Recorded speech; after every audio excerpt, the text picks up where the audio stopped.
This is illustrator Kagan McLeod, and you're listening to the True North Country Comics Podcast.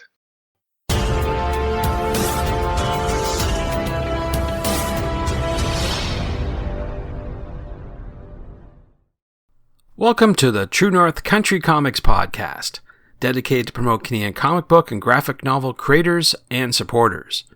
I'm John Swinimer. If you want to drop me a line, you can contact me at john@truenorthcountrycomics.com.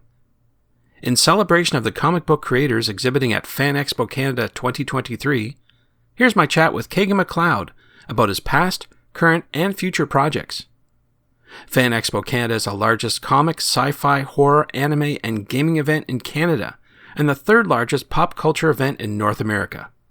The show has grown from a small comic book convention attracting 1,500 fans into a multifaceted, multi-day citywide event that attracts hundreds of thousands of people from all around the world.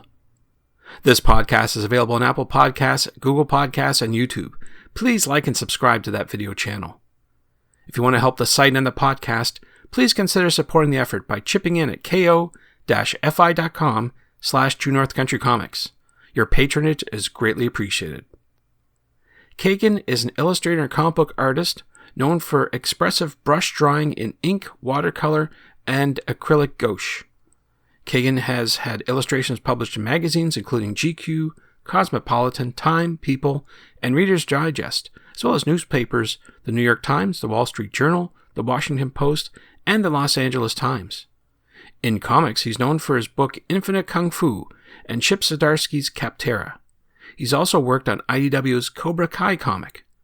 In 2019, Penguin Random House published his instructive drawing book Draw People Every Day. Kagan's work can also be seen in the end credits to the Disney Marvel TV show She-Hulk Attorney at Law that featured his illustrations. And so, without further ado, here's my chat with Kagan McLeod about his past, current, and future projects while exhibiting at Fan Expo Canada. Kagan McLeod, thank you very much for taking time to chat with me. Thanks for having me. Appreciate your time. Before we get started with all the questions, I want to ask you, what was the first comic book that you read? I don't know if I can remember the first actual comic I read. I was a big Mad magazine collector, and but I think when I got into comics, I leaned towards Spectacular Spider-Man in the 90s.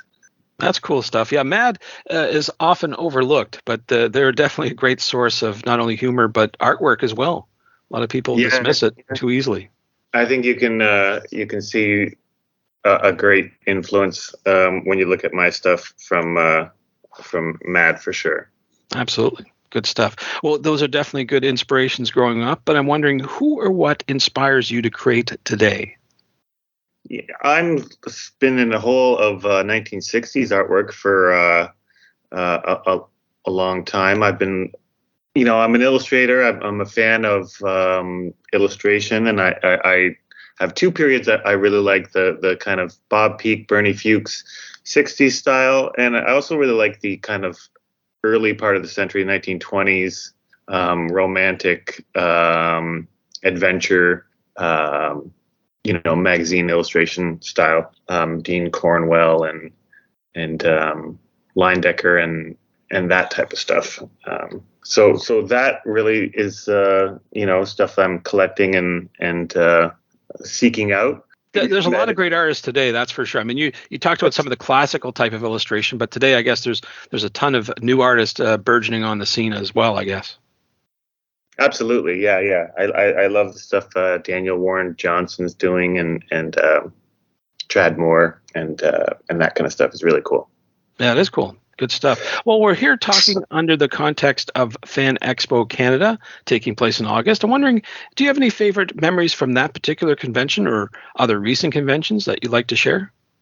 Well, Fan Expo is kind of special. I remember I first went there in the year 2000, and I visited Artist Alley, and I thought I could do this. This is basically inspired me to make a comic. And then the next year I exhibited with Infinite Kung Fu. I made 300 copies of it and sold it in Artist Alley. And a lot of the people I met there were my contemporaries then, and I'm still friends with or colleagues with today.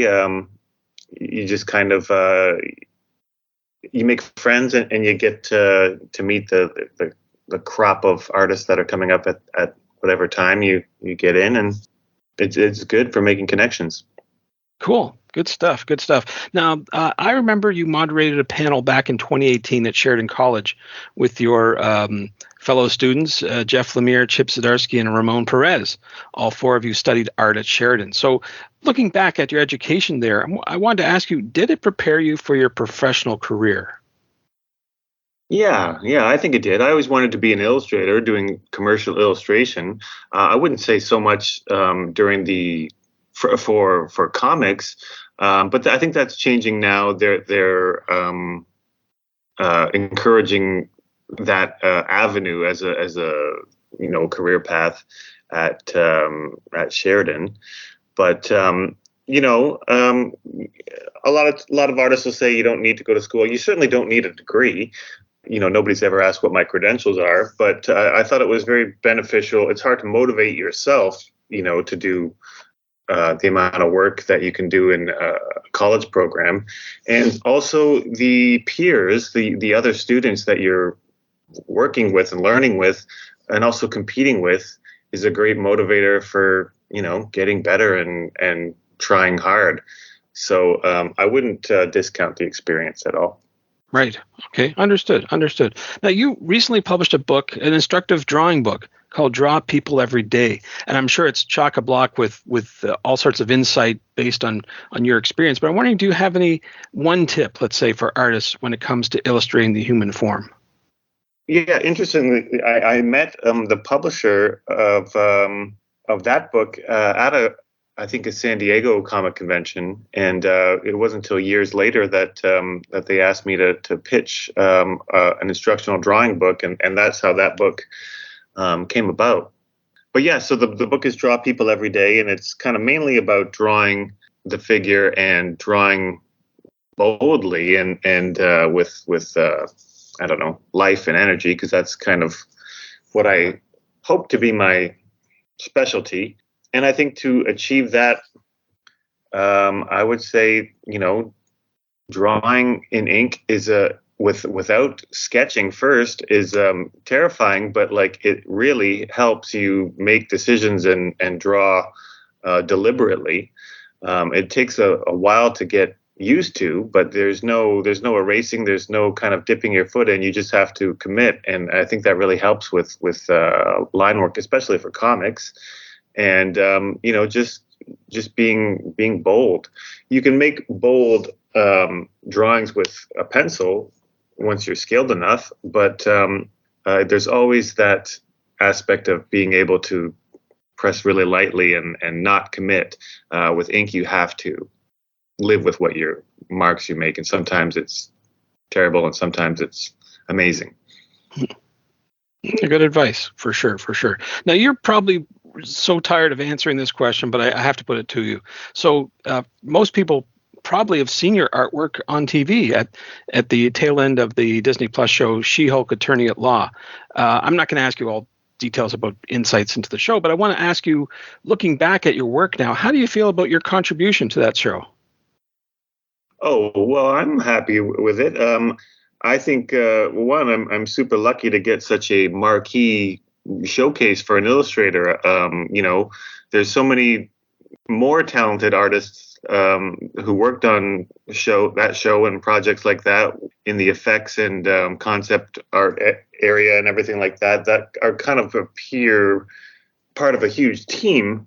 I was very happy to have that showcase, which was, all me and the animator team from Aspect Ratio. Yeah, it was just a unique project that was the biggest thing I've ever done. That's really cool. Yeah, we really appreciated your work on that. It sort of tied it up in a nice little bow at the end of the episode, which was wonderful. Now, you touched on this just briefly. You mentioned ink and brush. I'm wondering, can you dig a little bit deeper about the tools used to create your art? Maybe you could share some of those some of those insights onto how you do it. Yeah, I like to use traditional art as much as I can. Sometimes it's not expedient for deadlines, so I'll do a hybrid of digital and traditional art. But I like to, sketch on my computer with a tablet and print out and lightbox and work on paper with for final art with ink and brush, maybe a little bit of watercolor, and then I'll scan that back in and finalize the colors. But I'm experimenting more with gouache and acrylics, and I just want to make more physical art because I feel like sentimental. It's more fun. I get enough screen time otherwise, and I have a physical thing that I can share with people, leave behind. Okay, cool. Now, I wanted to ask you if you have any up-and-coming projects that you can talk about, that you're allowed to talk about, I guess I should say. In 2015, Chip Zdarsky and I did 5 issues of a comic book called Kaptara with Image, and we kind of didn't finish the story. And over the pandemic, we picked it back up, and we've got 6 more issues to wrap it all up. And that is coming out with Image Comics, I guess early September, maybe late August, I'm not sure. And I'm also working on a book called The Tent Master for Top Shelf Comics, which I started on Instagram during the pandemic. That'll be a graphic novel that takes place. It's a historical piece about what's not historical. It's a historical time period of a 1920s cult leader who takes over a traveling circus. That sounds intriguing. Something to look forward to, that's for sure. Now, I've been asking creators this question. I want to put it to you as well. We're hearing a lot about the use of AI today, and especially in comic book creation. So I want to get your take. Do you think that AI is helpful or harmful to comic book creation? I would say harmful in the long run. I think, it could be a tool for, creating things easily. Certainly the work looks really good, but I would avoid it on principle. When I first saw the Dali images a couple years ago, I immediately had a sense of dread and a big picture, not for myself, more for humankind. I just think, that will make art become very, very cheap in the future. So it'll be very hard to make money. A lot of people think everyone will be able to make money doing this, which I don't believe that will be true. I think only the best of the best will. And, I just kind of think it is something. What are we going to do? What? We don't want art to just only be a hobby. It's kind of what a lot of people find meaning in. It really does worry me. I know a lot of artists, when I talk to, they say that there are sometimes happy mistakes that happen when you're doing art. Just casually, oh my gosh, my hand slipped, but let me take advantage of that. Do you think that's something that AI will just remove completely from the equation? Well, yeah, that's one of the small things. Happy mistakes and process. There is no process with AI. It's just kind of leaping to the finish. So, yeah, I don't know how you can get much of a sense of satisfaction not having struggled with it. I mean, you might struggle with your prompts, I guess. I'm not really sure how it works.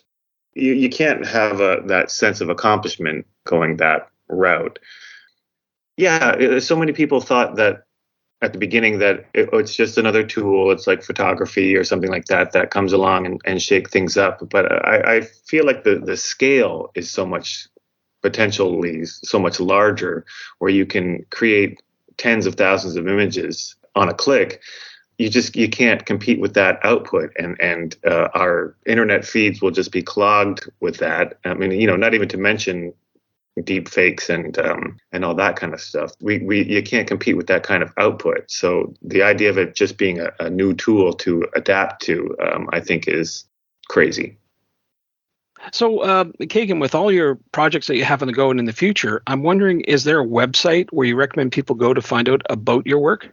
KaganMcLeod.com is basically my art portfolio for commercial work. So, I update that as often as I can, but the most up-to-date and kind of more personal stuff is on Instagram under my name. Thanks to Kagan for the chat. You can discover more about Kagan at KaganMcLeod.com and on Instagram at Kagan McLeod. And thanks to you for listening to the True North Country Comics podcast. If you haven't done so, please subscribe to and like this podcast on Apple Podcasts. And please check out the TrueNorthCountryComics.com website. True North Country Comics is now on YouTube. Please like and subscribe to that video channel and hit the notification button. You can follow along True North Country Comics on most social media sites. Please send your feedback to John at TrueNorthCountryComics.com. If you want to help the site and the podcast, please consider supporting the effort by chipping in at ko-fi.com/TrueNorthCountryComics. Your patronage is greatly appreciated. Thanks for listening, and come back soon for another episode. Bye for now. True North Country Comics podcast is copyright True North Country Comics, copyright 2023.